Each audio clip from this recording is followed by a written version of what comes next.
Sid Peru, expedition cameraman speaking.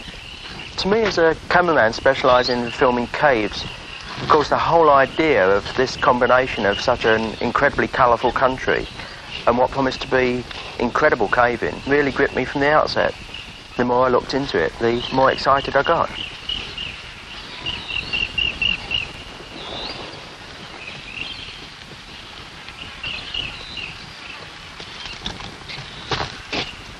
Of course, a lot of people said from the outset the expedition would never get off the ground. And without people like Andy Evis, the deputy leader, it probably wouldn't have done. The planning of this expedition was really something new to the sport of caving. Previously, the only expeditions on this scale had been climbing expeditions to places like South America and the Himalayas. We were taking 20 cavers to the other side of the world for 6 months, which was a previously unthought of thing to do.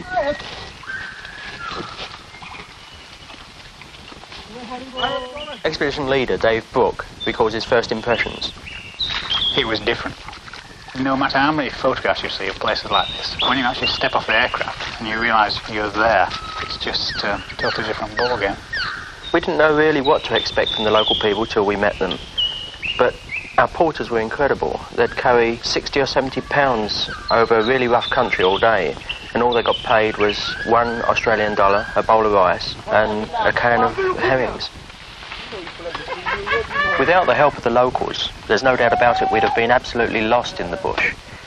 They could erect a native hut, for instance, out of the surrounding bush in a matter of hours, and they made us the most incredible base camp, which was completely out of natural materials apart from the roof, which was polythene, which we insisted on, but later regretted because it leaked. Dr. John Buchan.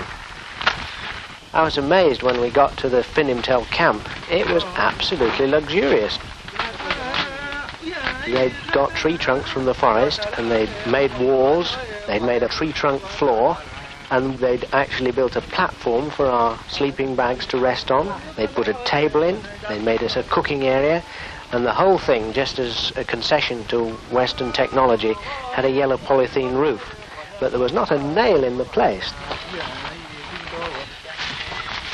To see these fellas building one of these houses was extraordinary. They could throw you up a good-sized house in half a day with nothing more in the way of tools than one axe and one bush knife. That's all they needed. We'd brought 20 experienced cavers and 13 tons of food halfway around the world, and now we were faced with 3 days of jungle footpaths to get us from the telephone airstrip where we'd landed to the first base camp.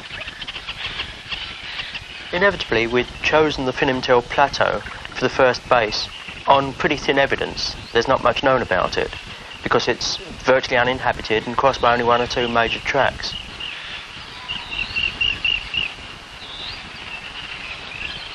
But when we arrived and saw it for the first time, we almost felt that we'd been there before because we'd spent so much time looking at it on maps and on photographs. Got it through, aren't you?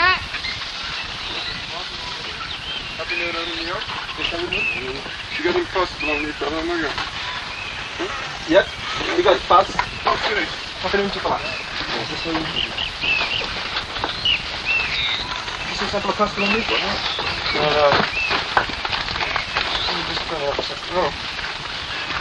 Inevitably, an expedition of this scale just has to be expensive, and 2/3 of the £30,000 cost had to come out of our own pockets. For the majority, that meant leaving their jobs, selling their cars, and on top of that, leaving their wives and girlfriends behind to come here. The obsession was caves, but of course we didn't even know yet they existed. In an emergency, the radio would be our only link with the outside world. This is Uniform Mike Base. Do you read? Over. Uniform Mike Base.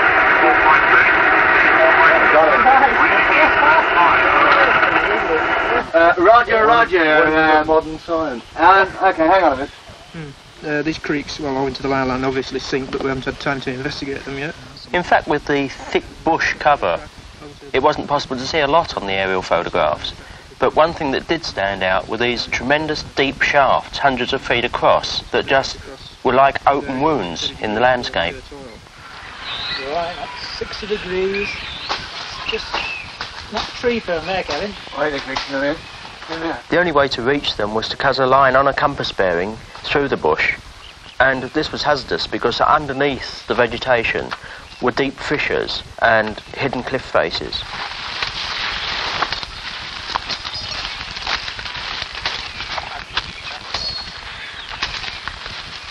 One of the things that excited me as a geologist and a caver about New Guinea was that the limestone was very, very thick and also found in the mountains, and this gave us a good possibility that we might find a cave that could compare with some of the deepest in the world.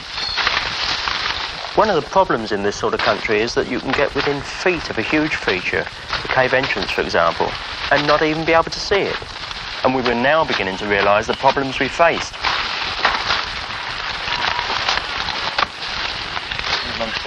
Once you've found the shafts, well then your problems really start, because you've got to get down them. And first of all, you've got no indication how deep they are, and secondly, you don't know what there is at the bottom. The technique we were using involved a specially designed friction device and a single Terralin rope. And Andy Eves and John Donovan had been dreaming about this moment for something like 2 years. It's always a somewhat apprehensive moment when you actually cast yourself over the edge. You never know initially whether it's going to be vertical or overhanging, or whether in fact you're going to be slithering down the wall. What was a new experience for all of us was actually having to cut our way down the shaft. And it was possible that hacking away through all this undergrowth, you could actually cut your own rope if you weren't careful.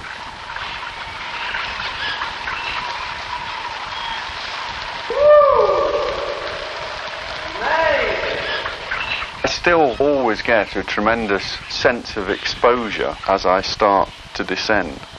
I think maybe the raw fear has diminished, but I'm always apprehensive about dangers that I might come across that I haven't experienced before.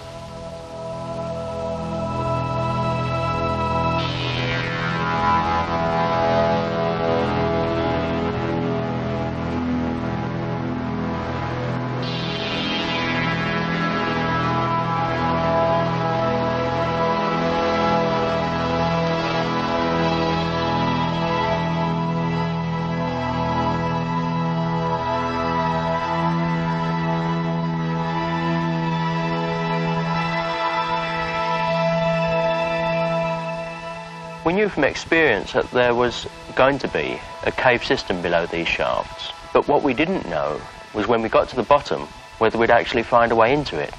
450 feet down, the shaft was floored by a tremendous cone of rubble, so big it would take something like 2 hours to explore it.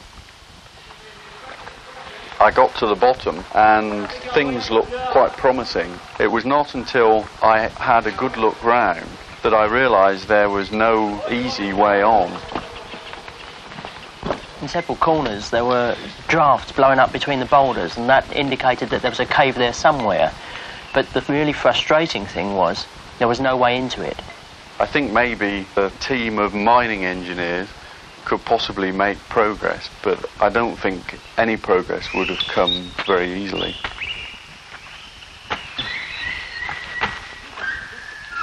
We now had to set about finding the sort of cave entrances we couldn't see from aerial photographs. We did this by following the surface streams and dry valleys, and in something like 4 weeks we found over 20.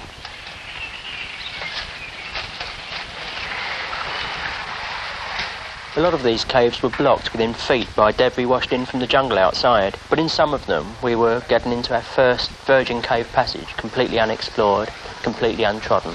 But none of them were getting very deep. In fact, we knew of more impressive holes back in England.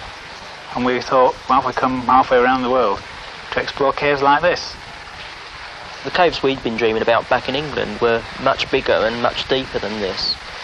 We didn't find anything more than about half a mile long, and perhaps more surprisingly, none of them went deep, because it was deep caves that we'd really come out here to find.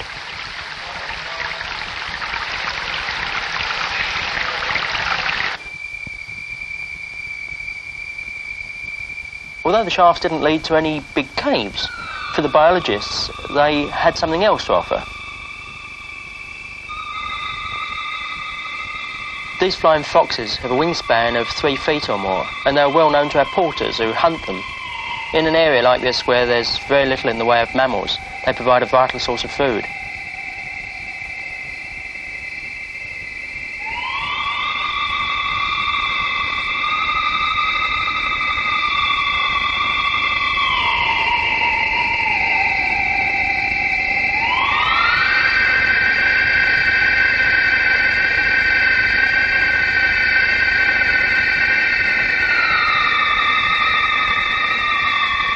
But it was the diversity of the insects that our biologist Phil Chapman was really getting excited about. The forest is full of all sorts of really splendid examples of camouflage and mimicry. And what really made it particularly exciting for us is that because we were the first people to have collected there, we could be pretty sure that most of what we got would be new to science.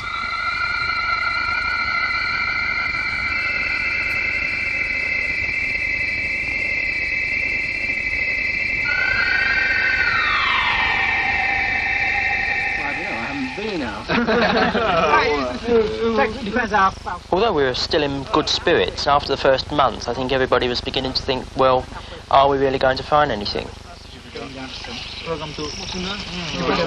The porters just couldn't understand our obsession with caves. In New Guinea Pidgin, the word for a cave is hole bilong stone, and we soon became man belong hole bilong stone. They thought we were absolutely mad. Who in his right mind would pack up a load of this weird gear, find a hole in the ground, he would throw his equipment down this hole, and instead of catching flying foxes, would just climb out again and go back home? 6 weeks into the expedition, one of our porters, Namir, told us about a cave where he said his father used to hunt flying fox. Expedition Doctor John Buchan led a group to investigate.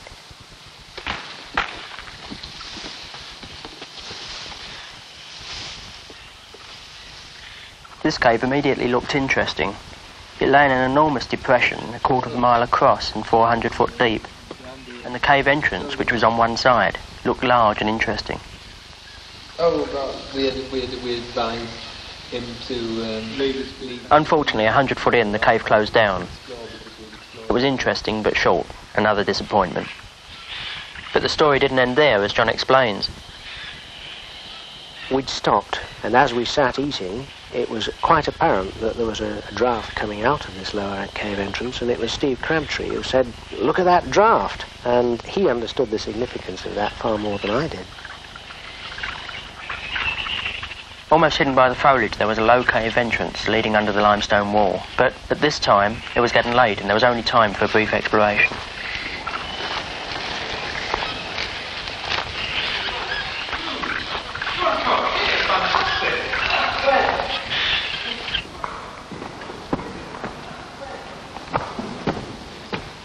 Geologist Steve Crabtree led the first group into the cave.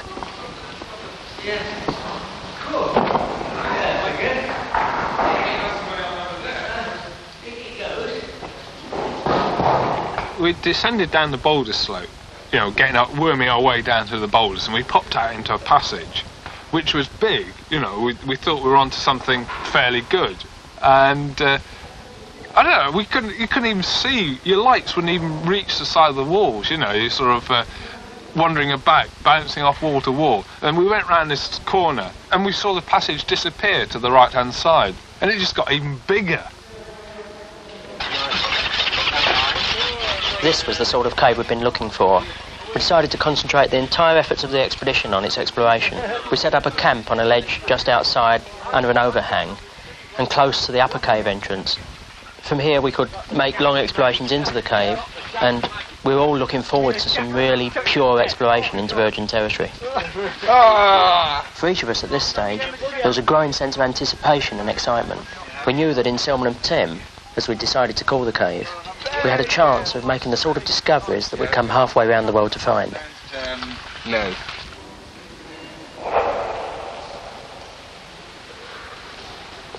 The excitement and the sensation of exploring a cave for the first time ever, not knowing what's coming next, I think is one of the most exciting feelings that you can experience, and I think this is what makes caving an exciting sport for me.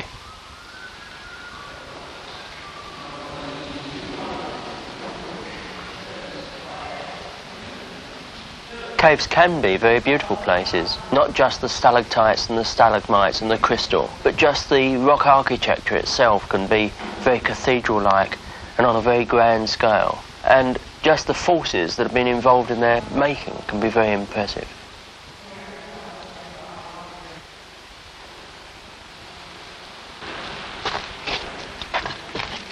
I really don't think there's anything in the world like the feeling of walking on a passage for the first time, because you know that that passage is laid completely unseen, in complete darkness for thousands and thousands of years. You're the first human being to see it. You're leaving the first set of footprints. And in fact, we felt in CHAMELEON that it was very much like taking the first steps on the moon, and we named some of the passages accordingly. The difference was that on the moon, they had all the scientific resources and photographs taken previously, so they knew what they were going to find. The thing about caves is you never know what's going to come round the next corner.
In 4 days, we'd already discovered 6 miles of passage, and on an enormous scale, and there was more to come. Crabby, our geologist, was making daily trips into the cave, helped by Army Captain Jack Sheldon.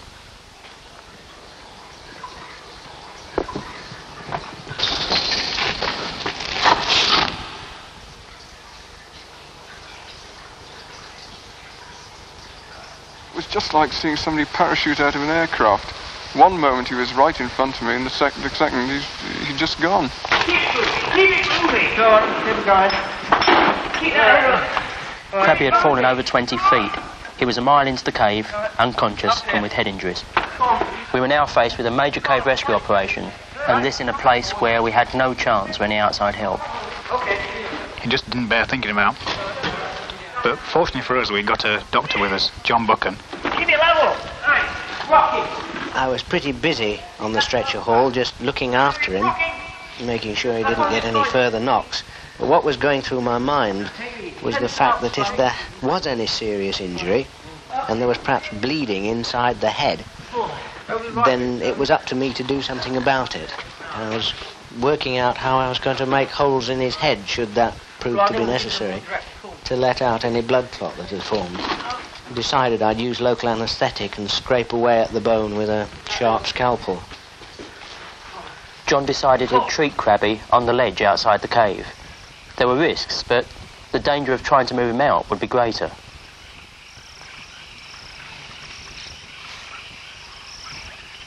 Crabby remained in a largely unconscious state for 5 days. It was a really worrying and anxious time for all of us.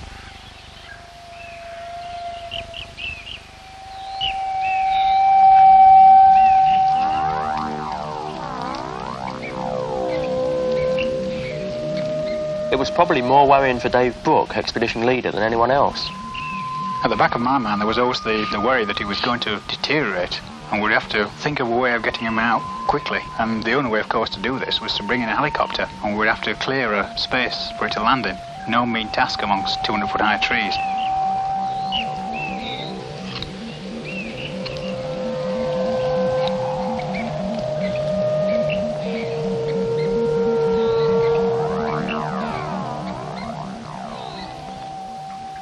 We'd already found out quite a lot about Salmon Tem, but the more you find out about a place like this, the more you want to know. 29 feet. The thing that tells you more than anything else is a compass survey, but that takes a lot of time to complete.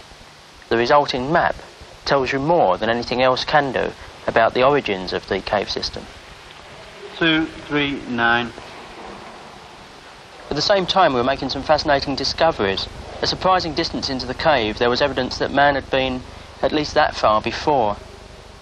Scratched on a rock was the outline of a bird. It was in a style completely unlike anything found before, and it was a complete mystery to the locals. They themselves won't venture far beyond the limits of daylight, and it seemed to us it was a relic of an ancient culture. Another discovery in the top cave was known locally and featured in local mythology. It's here that the local people believed that their ancestors were created. These pits were the fireplaces of the goddess Apik. Perhaps the most exciting discoveries of all were being made by Peter Bron, a Bulgarian specialist in cave fauna who was collecting insects within the cave. The insects he was finding were completely different to what he'd expected to find, and he considered his discovery so important that it was going to mean completely rewriting the books on cave biology. One thing about Salmon Tem we really couldn't understand. Theoretically, the cave should have dropped vertically, but the main passage was almost completely horizontal.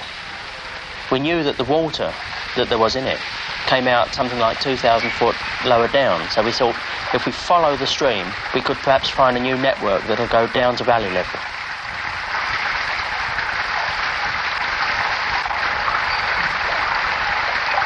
Unfortunately, every time we tried to go downwards, it was the same story. At about 800 feet below the surface, we met flooded shafts, and there was no way on. As the map was being drawn up, we came up with an unexpected bonus. At 14 miles long, the cave had become the longest known in the southern hemisphere. We had a record. For the time being at least, we're going to have to stop work on Salmon Tem. Papua New Guinea was about to become politically independent from Australia, and the celebrations in Telefomin were going to be an experience that nobody intended to miss. Both the porters and the members wanted to make the trek back so they could join in the festivities.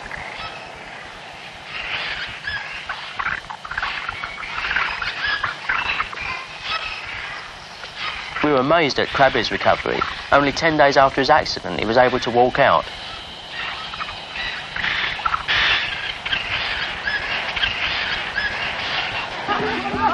From all the local villages, groups including our own porters were making the same journey as we were.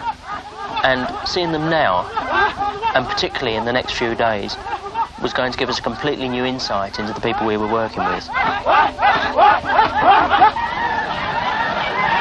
What we were going to see at Telefomin would be unique, and we were going to be among a handful of Europeans to witness it.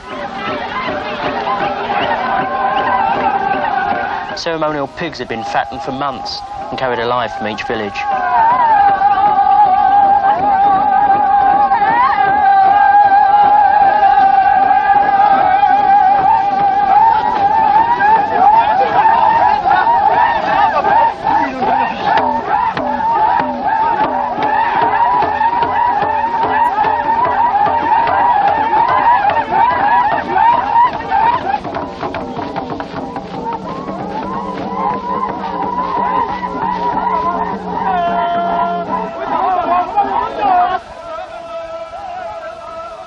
So important have the discoveries been, the biologists face at least a year's work to analyse just what they've found.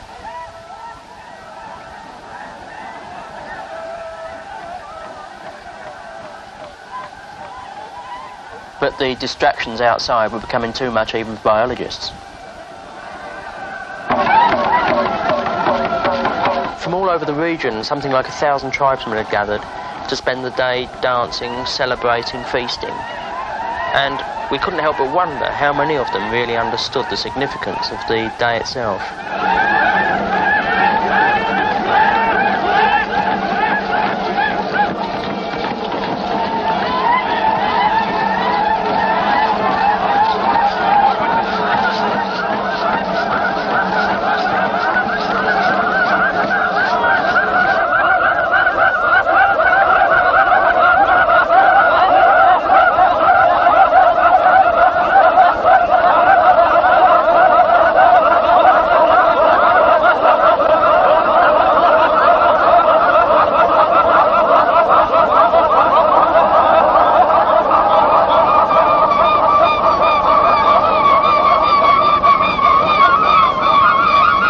One sobering thought was that among the village groups present, many were traditional enemies, and the weapons they carried had not always been used for hunting.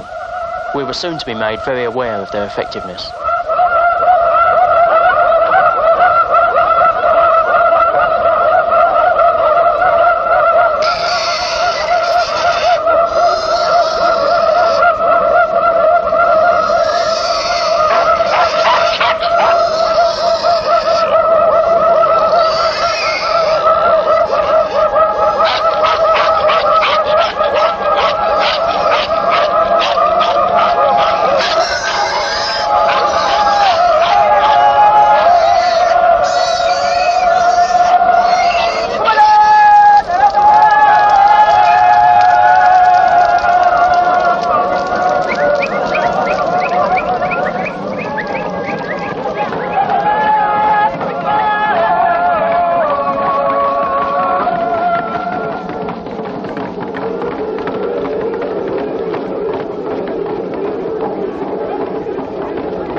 On our way back to the Finimtel Plateau, we had to pass through to Falman village, which was the home of many of our porters, and we'd heard them talk of caves that lay close to the village. But every time we made further inquiries, we were met with embarrassed laughter. The local spirit man was more forthcoming. We found the caves about a mile away, but they weren't quite what we expected.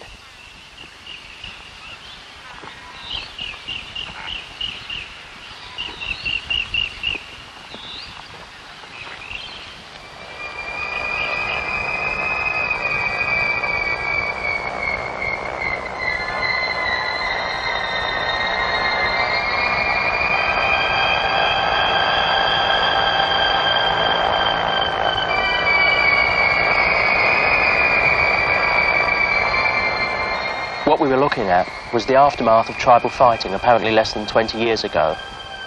The bodies were mummified by the dry cave air, and the older bones in another alcove revealed one curious feature. There were no torso bones, just skulls, arms and leg bones.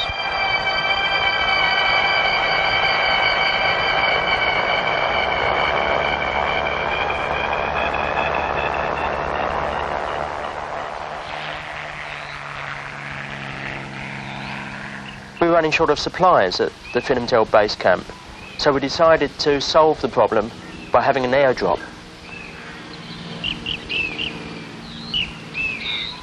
We decided that most of our foodstuffs would survive a drop of about 50 feet or so if it was well packed, but we weren't reckoning for the over-enthusiasm of the pilot we employed, or for some awkward air currents.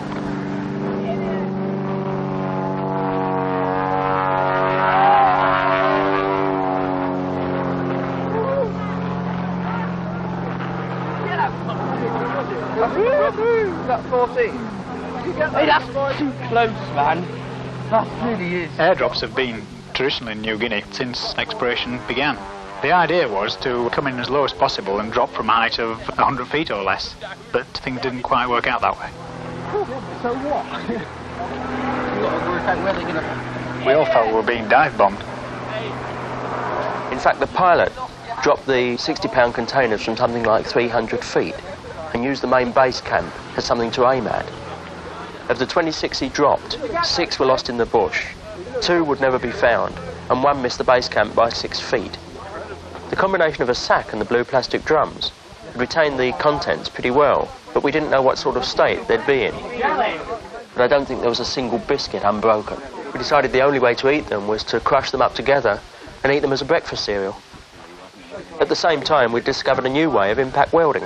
Oh, it didn't. It was pretty obvious that it was going to break. Though. Yeah, I know. Some of the drums had been even less fortunate.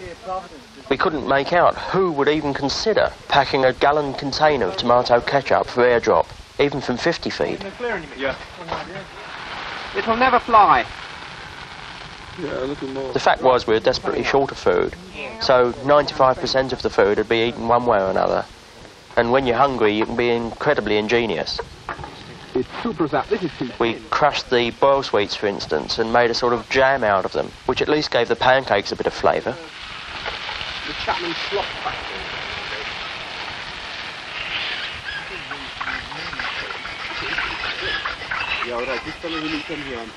Our wetsuits had just come up from telefoaming, and these strange rubber suits caused endless amusement for the porters. They just couldn't understand what they were for. And we decided in the end that the only way we were going to make them understand what they were for was by demonstration.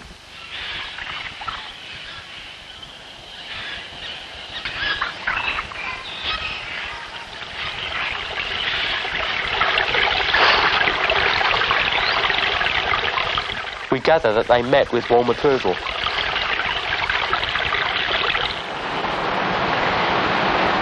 In fact, the wetsuits were not without purpose. A discovery made just before we went to telefoaming meant that they'd be needed. Dave Brooke. Donny and Nalan cut a track which got us to the last of the big river sinks that we'd seen on the aerial photographs.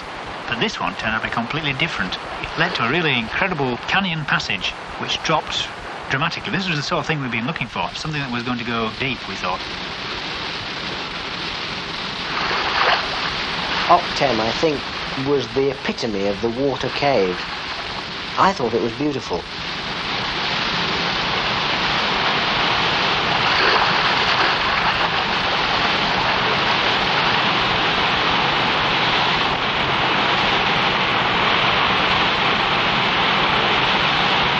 It wasn't an easy passage. Underneath the water there were deep holes in the floor, and the steep polished walls made it very slippery. Just below the water there were razor-sharp edges of rock, and if you were to slip, you could put yourself out of action for weeks.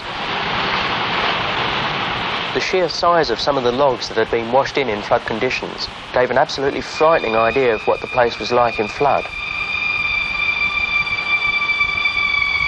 The weather can change incredibly quickly on the Finnantelt Plateau, and even though it's dry actually out the cave, it can be raining elsewhere in the drainage area, so you've got to be very careful. We were fortunate that we were exploring this during a dry spell, because later on we discovered that for 2 months, in fact, this cave was quite impassable. We just couldn't get down here again. If we'd been caught down there during a flood, we'd probably never got out.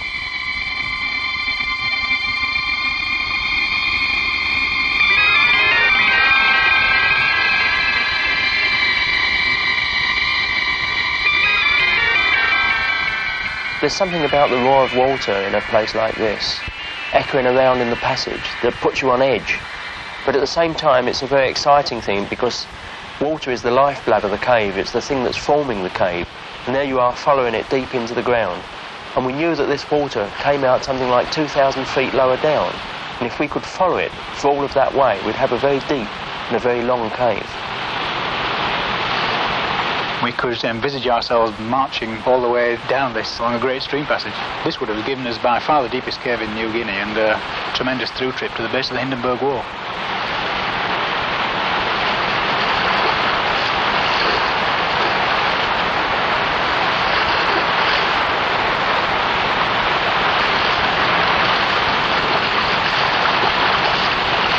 About a quarter of a mile in, the floor was beginning to drop away in a series of steps. And as the floor dropped away, so the passage got taller.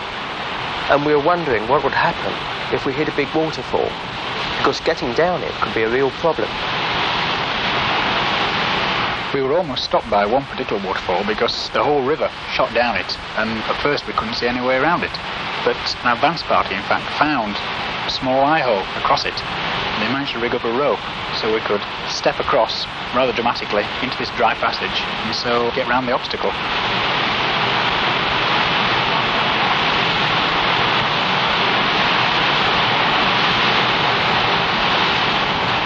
600 feet below the surface and half a mile from the entrance, we found the one thing that every caper dreads, a sump. There was a deep lake with no apparent outlet, and without diving gear we could follow the stream no further.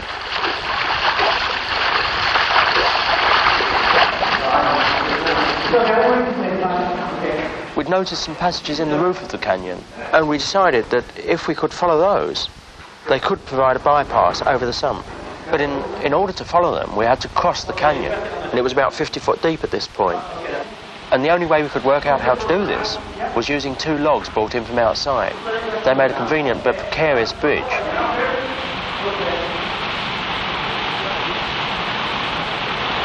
Crossing them was a real balancing act, and the first to cross was John Donovan. With the water roaring away so far below, it was frightening just watching him.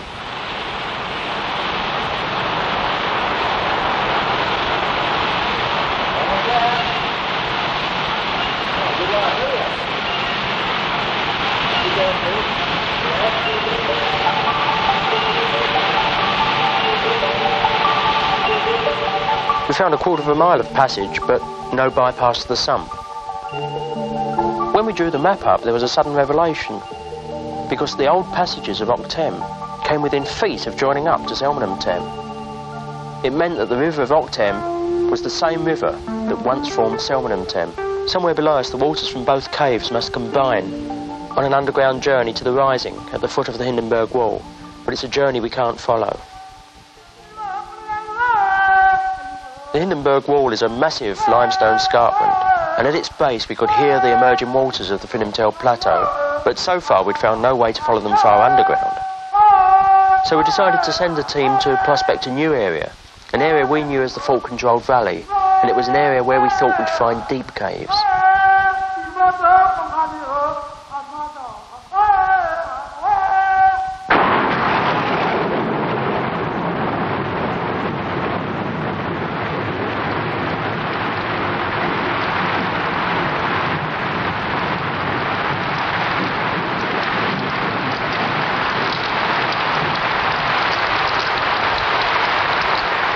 Rain in the fault-controlled valley was something you just had to get used to.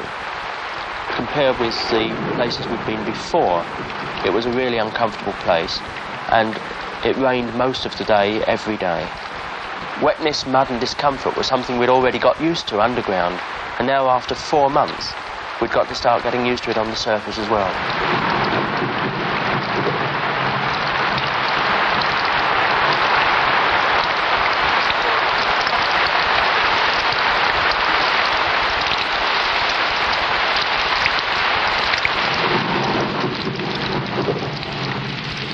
Our doctor, John Buchan, was now becoming an even more essential part of the team, because not only was he becoming one of our best cavers, but in the bad conditions, his medical services were in great demand. It was much wetter, and it was much colder, and the camps were much smaller and more crowded and less comfortable. We were also much more subject to dysentery while we were there. The dysentery tended to make us feel physically weak, and because the conditions were more arduous, we found it very tough going indeed.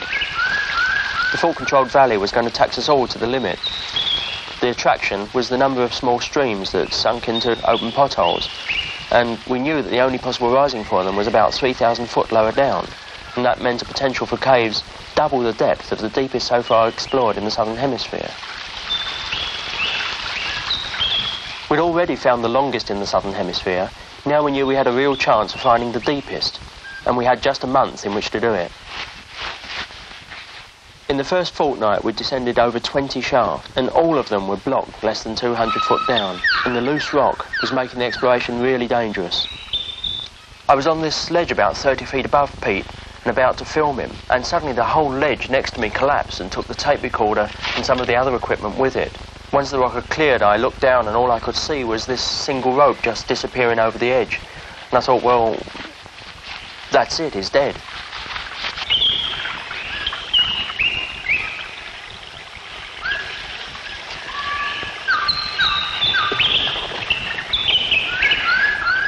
It was some time, in fact, before I heard a shout, and Peter, apparently still on the rope, managed to jump into the shaft and pendulum out of the way of the rocks, which had just barely missed him. And I've never been so surprised to see somebody still alive in all my life.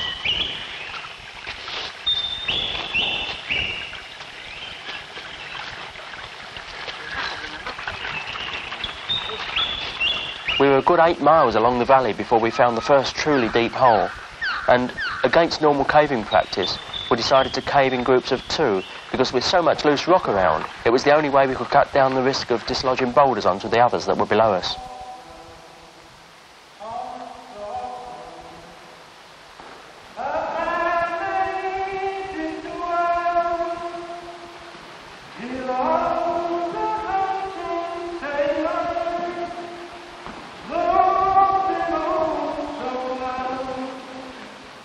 Already, we'd got down 700 feet and were still going.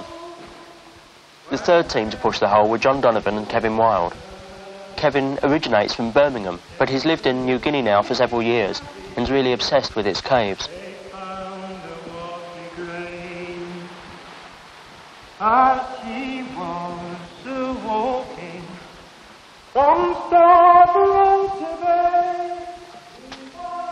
John Donovan, although originally from Lancashire, has joined the expedition from Canada.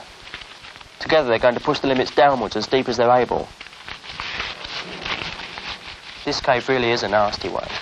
It's wet and it's muddy and it's dangerous. There are steep slopes of boulders which are perched right over the head of each pitch, and the only way of avoiding them is to traverse out so that the rope hangs clear and free of them. All told, they're expected to be underground about 10 hours.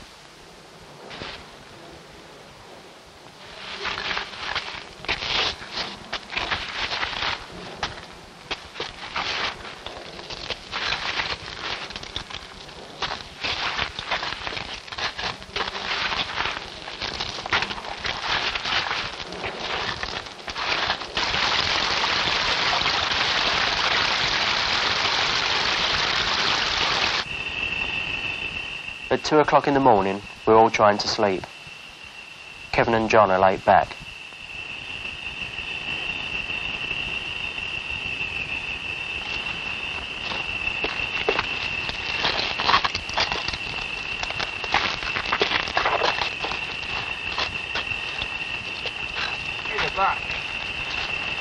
Where's John? John? Kevin's had an accident. John? Kevin's had an accident. He got struck. Kevin was on a ledge about 300 foot below the surface when he was suddenly hit on both legs by a rock which had fallen from somewhere above. As far as we can tell, one leg is broken and the other one just badly bruised. Come on, you have to lift him on the back. Push his legs. Hold on, I'll come down. Alan Goldman. Well, after the rock crushed Kevin's leg at the bottom of the 200, he managed to prusik up to the top, and that's where our troubles began. Because from the top of the pitch, there's a very tight traverse for about 20 feet, and the problem was, first of all, to get him vertical so that we could splint the leg, and then with a high belay, swing him through the rift. And that's the situation we are at the moment. We've got him through the rift, and now it's a matter of hauling him up these couple of small pitches to the top here. Can you get any higher?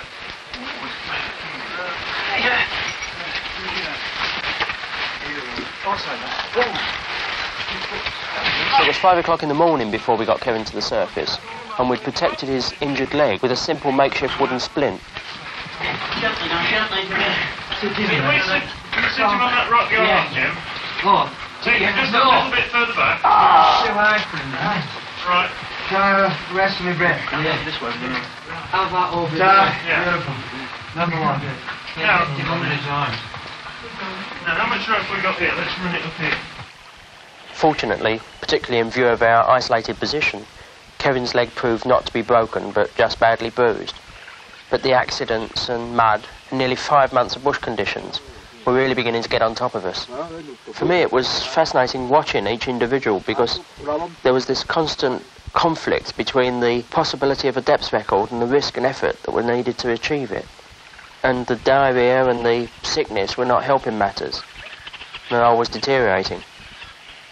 Various people were affected in various ways, but I noticed that some of the people that at one time were very talkative became very quiet and closed within themselves.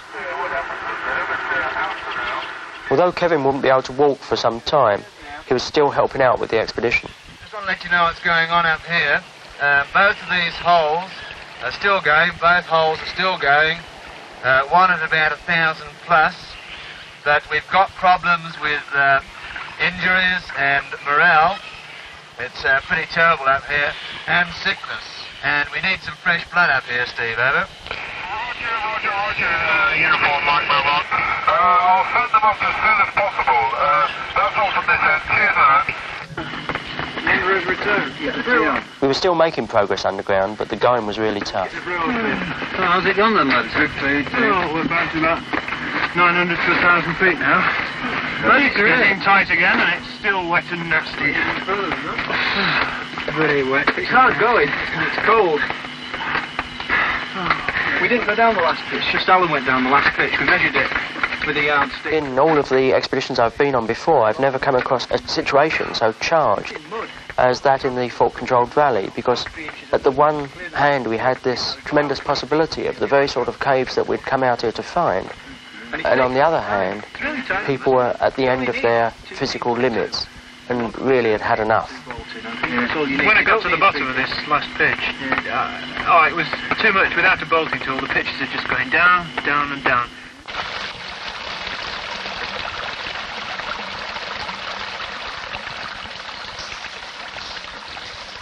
Time was running out for us, with only days left before we had to go home. We decided to put every effort into a final push down the most promising pothole we'd yet found. It seemed the further we went along the valley, the deeper the caves were becoming, but now it had to be an all-or-nothing attempt. Every time we found a new hole, this was going to be the deep one. This was going to establish a new southern hemisphere depth record for us. But every time we found a new hole, it was another hole we had to explore. The caving was vertical and rather tight and extremely wet. Some of it was very muddy, and because it was all vertical, it meant that we needed a lot of rope techniques.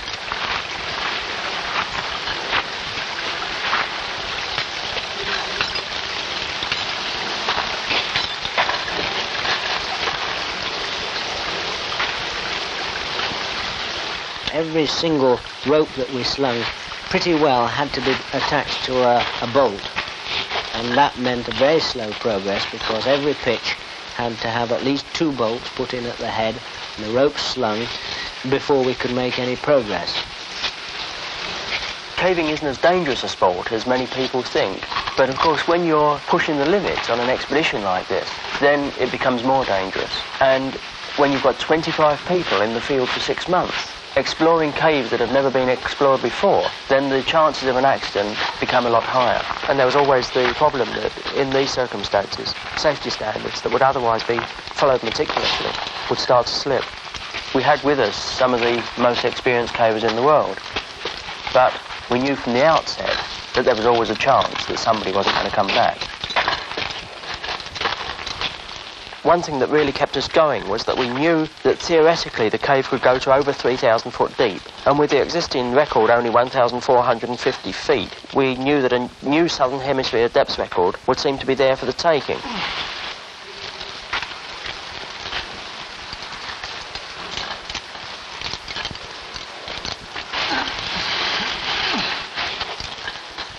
But the depth record wasn't to be. 1,250 feet below the surface and just 200 feet short, the cave became too narrow to descend. I was disappointed, certainly, but also relieved, because we'd been pushing ourselves and taking risks long enough. In retrospect, we'd had tremendous successes. In Salminatown, we discovered a cave that would rank with any in the world. It was by far the longest in the southern hemisphere. And the scientific results we got out of it were going to take months, if not years, to analyse. I think that what our expedition showed, if nothing else, is that there is plenty there, and anybody who cares to go back any time is really going to find some marvellous things. Opening up a new caving area is to caving rather like finding a whole new range of the Himalayas would be to climbing. It's going to take many, many years before we even begin to know what lies underground in New Guinea, but there's little doubt that it's going to be one of the major caving areas for the future.